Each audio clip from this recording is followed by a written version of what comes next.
तो चलिए बुलेटिन की शुरुआत करते हैं। राहुल गांधी केरल की वायनाड सीट से अपना इस्तीफा देंगे और रायबरेली से सांसद बनी रहेंगे।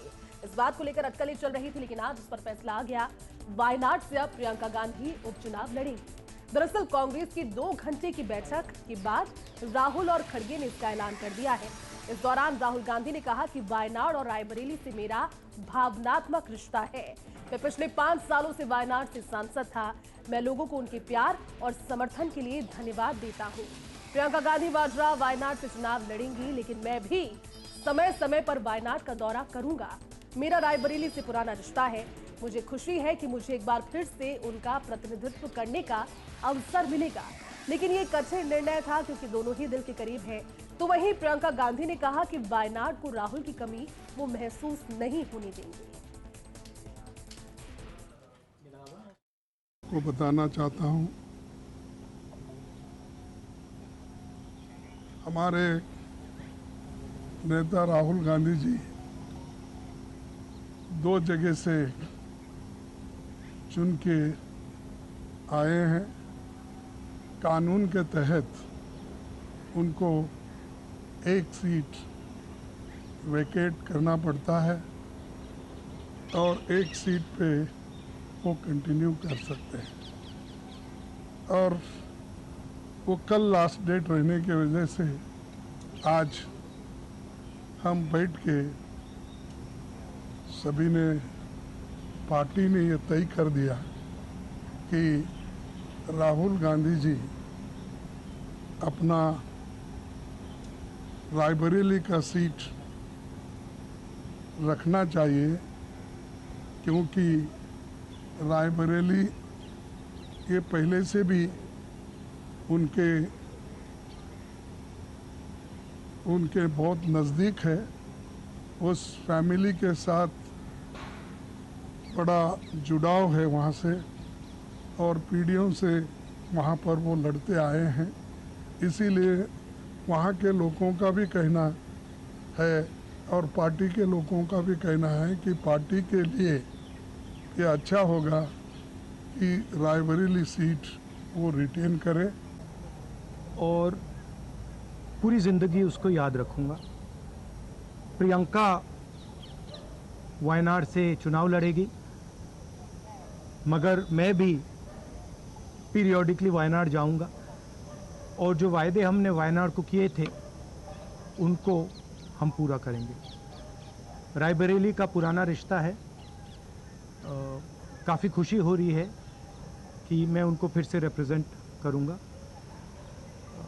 मगर आसान निर्णय नहीं था, मुश्किल निर्णय था, क्योंकि जुड़ाव दोनों के साथ है।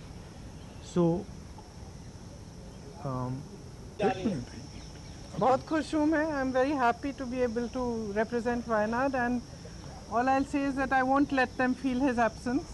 As he said, he'll come many times with me, but I will work as hard and I will try my best to make everybody happy and to be a good representative.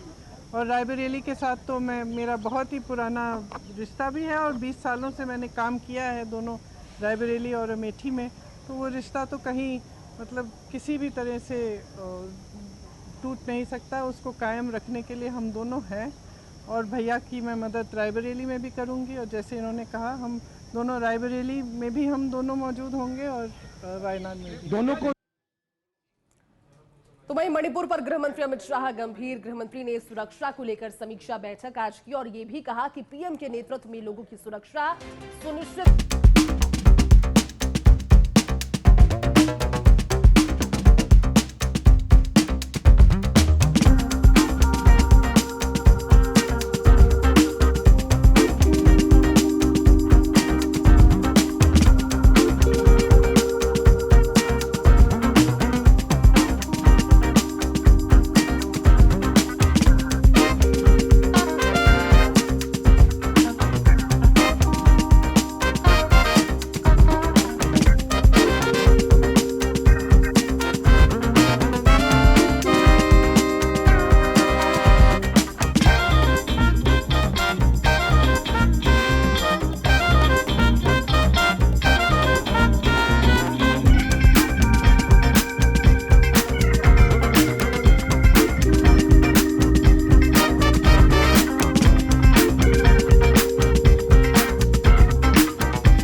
चलिए आगे बढ़ते हैं। America के राष्ट्रीय सुरक्षा सलाहकार Jake Sullivan Bharat के दौरे पर रहे, जिन्होंने भारत में विदेश मंत्री डॉक्टर एस जयशंकर से मुलाकात की।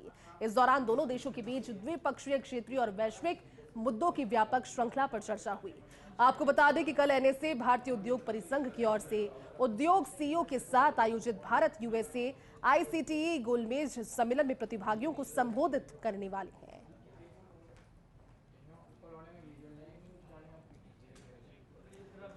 देखिए, दिल्ली में इस समय जल संकट पर सियासत अपने पूरे परवान पर है। सियासत गर्मा गई है। एक और पानी की किल्लत से प्रदेशवासी परेशान है, तो वहीं इस पर केजरीवाल सरकार पर बीजेपी हमलावर हो रही है। बीजेपी ने पूरी दिल्ली में मटका फोड़ प्रदर्शन किया। गीता कॉलोनी में बीजेपी के प्रदेश अध्यक्ष वीरेंद्र सचदेवा ने कार्यकर्ताओं के साथ मटका फोड़ प्रदर्शन किया। दिल्ली में पैदा हुए जल संकट पर बीजेपी अध्यक्ष सचदेवा ने सीएम अरविंद केजरीवाल और उनकी सरकार पर गंभीर आरोप लगाए। इस दौरान कार्यकर्ताओं ने दिल्ली सरकार के खिलाफ हाथों में बैनर पोस्टर लेकर भी जमकर नारेबाजी की। बीजेपी के अध्यक्ष सचदेवा ने आरोप लगाया कि दिल्ली में पानी की चोरी हो रही है और उसकी कालाबाजारी की जा रही है। उधर भाजपा के इन आरोपों को आप पार्टी के सांसद संजय सिंह ने सिरे से नकार दिया। उन्होंने कहा कि भाजपा सिर्फ राजनीति के लिए बेबुनियाद आरोप लगा रही है। लगातार दिल्ली में पानी की चोरी हो रही है। पानी की चोरी, पानी की कालाबाजारी अरविंद केजरीवाल, उनके मंत्री, उनके विधायक कर रहे हैं। अगर ये पानी की चोरी, कालाबाजारी और ये बर्बादी रोक ली जाए, पानी का लीकेज रोक लिया जाए, तो दिल्ली को पूरा पानी मिल सकता है। दिल्ली में आज जो पानी के लिए हाहाकार मचा है, उसका कोई जिम्मेदार है तो अरविंद केजरीवाल और उनकी सरकार है। पिछले कई दिनों से भारतीय जनता पार्टी के द्वारा प्रायोजित पानी का संकट चल रहा है। और जब मैं कह रहा हूं कि भारतीय जनता पार्टी के द्वारा प्रायोजित पानी का संकट, तो मैं ये बताना चाहता हूं कि बीजेपी वाले चाहते हैं दिल्ली के लोग पानी ना पाएं, दिल्ली के लोगों को पानी उपलब्ध ना हो, और इसके लिए जितने जतन, जितनी साजिश, जितने तरीके से दिल्ली को पानी संकट में डाल सकते हैं, पूरी की पूरी कोशिश बीजेपी के लोग कर रहे हैं।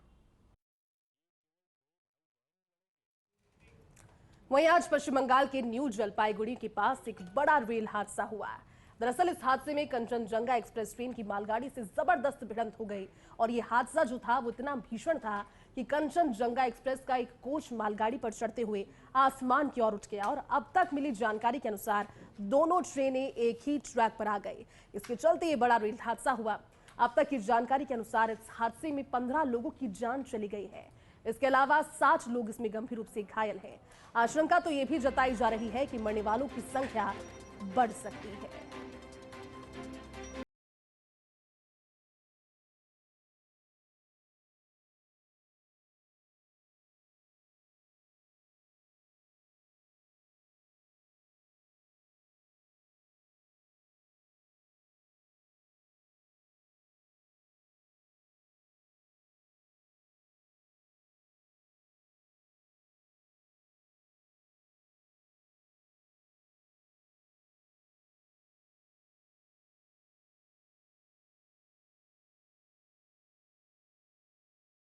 जलपाईगुड़ी रेल हादसे में अपडेट अब आपको दे देते हैं।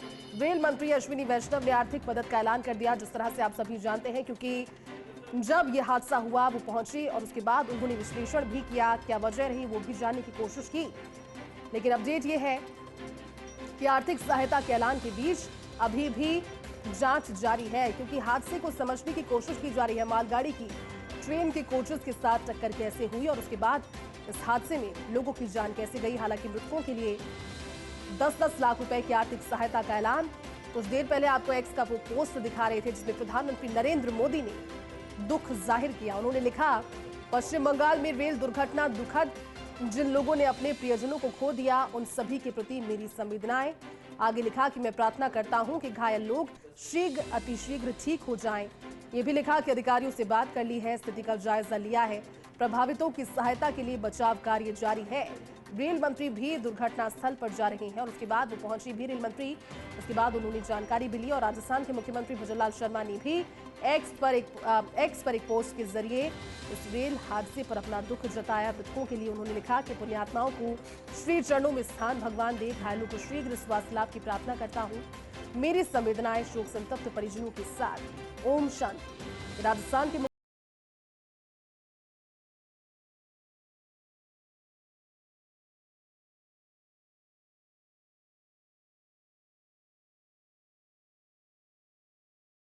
चंजंगा एक्सप्रेस और मालगाड़ी के बीच भीषण टक्कर हो गई कि यहां चीखें और पुकारों के अतिरिक्त कुछ सुनाई नहीं दिया और बहुत जल्दी इस हादसे में ये समझ पाना अचानक से एक टास्क की भांति हो गया कि हादसा हुआ, क्योंकि जो तस्वीरें सामने आई वो अपने आप में समझ से परे थी। एक ट्रेन और उसके कोचेस पर मालगाड़ी के डब्बे चढ़े थे।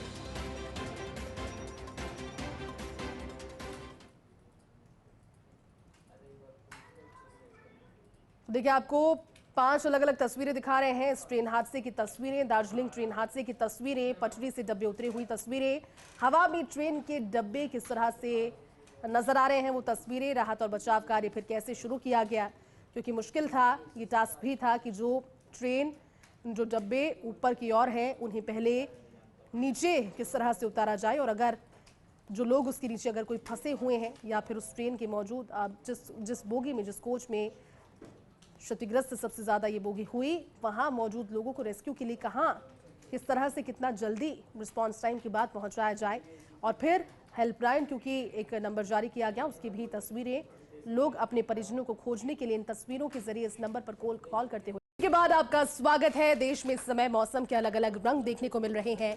कहीं बर्फबारी हो रही है तो कहीं बारिश से जनजीवन प्रभावित है, तो कहीं गर्मी अपने तीखे तेवर दिखा रही है। बात अगर पहाड़ी राज्य हिमाचल प्रदेश की करें तो लाहौल और स्पीति में बर्फबारी की तस्वीरें टेलीविजन स्क्रीन पर आप देख सकते हैं। बारालाचा दर्रे पर भारी बर्फबारी का आनंद लेने के लिए पर्यटक पहुंच रहे हैं। दूसरी ओर दक्षिण भारत से गुजरात तक मानसून की बारिश जारी है। कई जगह भारी बारिश से जलभराव लोगों के लिए परेशानी का सबब बन गया है, तो वहीं उत्तर राजस्थान, उत्तर प्रदेश, दिल्ली, हरियाणा में गर्मी से जनजीवन बेहाल है। हीट वेव लोगों को परेशान कर रही है। 3 अलग अलग तस्वीरें।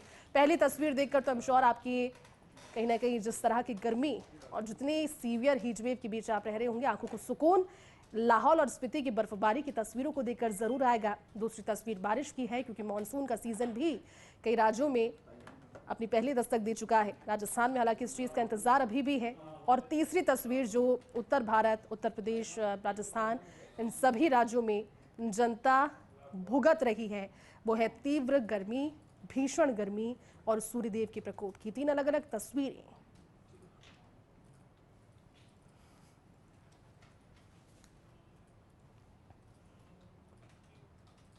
आज देश भर में बकरीद मनाई गई। चलिए आपको दिखाते हैं देश के 6 शहरों की तस्वीरें जहां पर नमाज अदा की गई।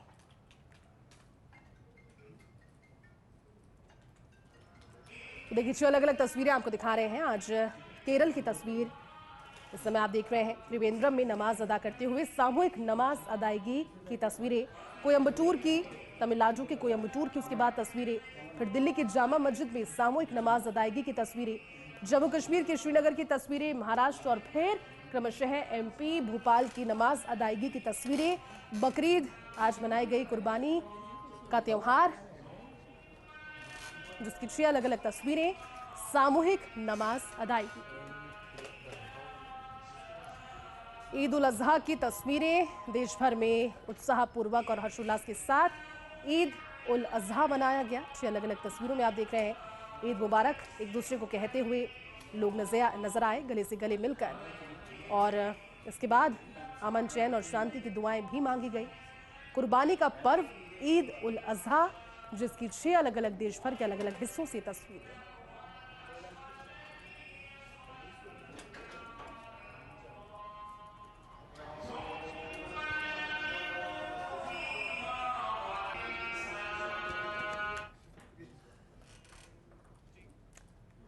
तो आज पूरे देश भर में ईद उल अजहा का त्योहार हर्षोल्लास के साथ मनाया गया, उत्साहपूर्वक मनाया गया इसे। और इस मौके पर विधायक यूनुस खान के आवास पर भी पर्व धूमधाम से मनाया गया। इस दौरान फर्स्ट इंडिया के चेयरमैन डॉक्टर जगदीश चंद्र विधायक यूनुस खान के आवास पर पहुंचे, उन्हें मिठाई खिलाकर मुबारकबाद दी। इस दौरान बड़ी संख्या में गणमान्य लोग उपस्थित रहे।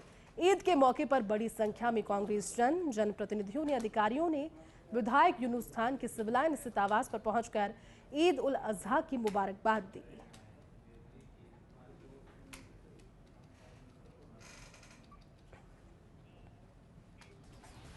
और चलिए, बुलेटिन में अभी के लिए बस इतना ही, लेकिन आप देखते रहिए फर्स्ट इंडिया न्यूज। नमस्कार।